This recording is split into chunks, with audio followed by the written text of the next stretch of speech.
You know, it's always really just been an email list. I mean, and it's also doing it over the course of many years. I mean, you know, I did pranks with one other person for a few months, and then with 3 or 4 other people, and then, you know, and yeah, I get emails with 30 people all the time to do these improv. Yeah, really? Yeah, from different people. They're like, oh, this looks like, people send me a thing, this looks like it would be up your alley, Mike, and I'm like, nope. But now that I know that there's an original, it you know is, what I mean? Except no imposters. Like, this is the original one. That's the only one that I'm going to look for now.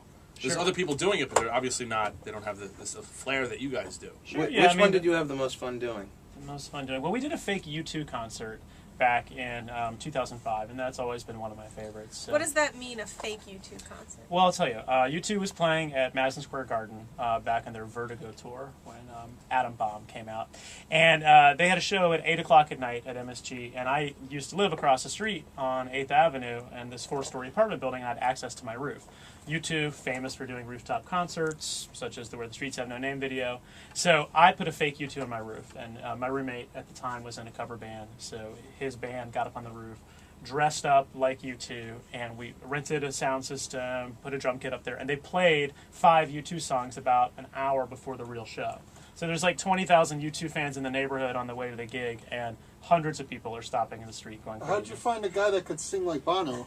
I found a friend of mine, Ptolemy Slocum, who's a comedian, and he, you know, he really couldn't sing like Bono that well. Could he do a political tirade like him? He did do a lot of like political speeches and tirades and, you know, dream out loud type rants within the show. But, you know, it was 4 stories up, so even though his singing wasn't perfect, the band was actually really great, and they used the same guitar and amplifier as The Edge. But it was 4 stories up, and you couldn't quite see them. You know, you could just kind of see the tops of their heads, so it worked. Are you a Kaufman fan? You have to be, right? I am, yeah. I mean, Andy Kaufman was definitely a pretty big influence of mine. In college, I read Andy Kaufman Revealed, which That's is one of my favorite books. Yeah, it's fantastic. Bob Zamunda wrote it. Sorry. And there's just... Did he?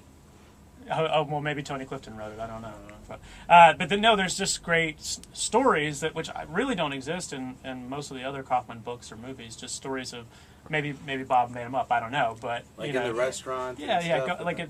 Like doing pranks on diners on the side of the road. Yeah, Mr. X. Those are like the real pranks. Those are the. Do you know who Mr. X is? Yeah, it's on Wikipedia. I think it's a Hollywood producer, right? I mean, I don't know. You can figure it out. I mean, the book doesn't say who Mr. X. Mr. X in the book is a producer who Bob Zamunda had a day job working for, who made him do ridiculous tasks. It was just kind of paranoid. The donut thing is. Brilliant. You remember in the book? Yeah, what's the where story? they buy everything in the store except one donut. Right. You know what was it? The woman before. You wanted the woman to take her shirt off, right? You got everybody there to take their shirts off. Right. And, you know, just kept throwing down all this cash. It started with, I think he asked for a donut and was trying to skip in line. Yeah, They're like, wait your turn. And then he just throws down so much cash and at the end leaves the one He donut. gets trucks to ship everything out. The sugar, he buys the sugar, the flour. He buys their clothes. Right. Their dignity.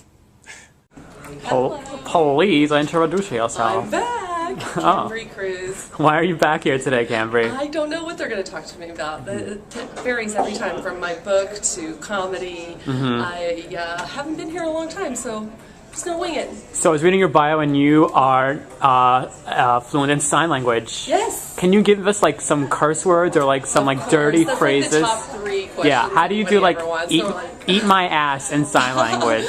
Well, this is asshole. So I would just say eat my asshole. Have you ever gotten that one before? Or no, that's a new one. No. But the top 3 questions are always like, do you know sign language, when they find out my family stuff? And it's like, yes, of course I know sign language. And how did you learn to talk? I don't know why people think that I wouldn't know how to talk because I have a deaf family. And then how do you say fuck in sign language? And that's fuck. Yeah. Is there one for shit, or is there just... Yes, shit. There you go. Bitch, bastard. Oh, bastard? Yeah, bastard, I think. Awesome. Thanks a lot, Cambry. Yeah, you're welcome.